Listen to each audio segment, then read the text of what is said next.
Pavagada Challakere cross ಮುಖ್ಯ ರಸ್ತೆಯಲ್ಲಿ ಅತಿ ವೇಗದ ಬೈಕ್ ಚಾಲನೆಯಿಂದ ಭೀಕರ ರಸ್ತೆ ಅಪಘಾತ ಸಂಭವಿಸಿ 5 ಗಂಭೀರವಾಗಿ ಗಾಯಗೊಂಡಿರುವ ಘಟನೆ ಭಾನುವಾರ ಸಂಜೆ 5 ಗಂಟೆಯಲ್ಲಿ ನಡೆದಿದೆ.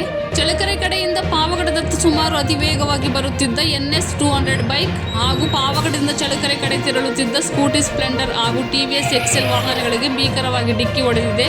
ಡಿಕ್ಕಿಯ ರಭಸಕ್ಕೆ ವಾಹನಗಳು ಜಖಂಗೊಂಡಿದ್ದು ಸವಾರರು ಗಂಭೀರವಾಗಿ ಗಾಯಗೊಂಡಿದ್ದಾರೆ. ಗಾಯಾಳುಗಳನ್ನು ಸ್ಥಳೀಯರು ತಕ್ಷಣ ಪಾವಗಡ ಸರ್ಕಾರಿ ಆಸ್ಪತ್ರೆಗೆ ದಾಖಲಿಸಿದ್ದು ಪ್ರಾಥಮಿಕ ಚಿಕಿತ್ಸೆ ಬಳಿಕ ಹೆಚ್ಚಿನ ಚಿಕಿತ್ಸೆಗಾಗಿ ತುಮಕೂರು ಜಿಲ್ಲಾ ಆಸ್ಪತ್ರೆಗೆ ರವಾನಿಸಲಾಗಿದೆ.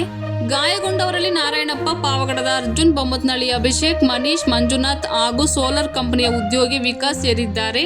ಅಪಘಾತದ ನಿಖರ ಕಾರಣ ಇನ್ನೂ ತಿಳಿದು ಬಂದಿಲ್ಲ. ಸ್ಥಳಕ್ಕೆ ಪೊಲೀಸರು ಭೇಟಿ ನೀಡಿ ಪರಿಶೀಲನೆ ನಡೆಸಿದ್ದಾರೆ.